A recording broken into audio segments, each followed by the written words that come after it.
how to find WhatsApp backup data in Google Drive. Hello everyone, welcome to this channel. I'm Emily and I'm here to help you out today. So without any delay, let's get started.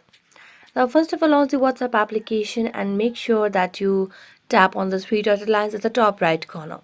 Select on settings and then scroll down and tap on chats. Now scroll down and here you can see the option of chat backup. So as you do that, make sure that you back up over here. So when you have a Google account associated and you tap on backup, then you generally gets backed up in your Google Drive. So how to find it? Now in order to find it, you just need to go back to your Google Drive over here and simply tap on the option of hamburger icon at the top left corner of the screen. So select on that. You can see the option of backup, so simply select on that. And as you select on backups, you can see the WhatsApp backup right over here. So there you go. So thank you so much for watching this video. See you next time.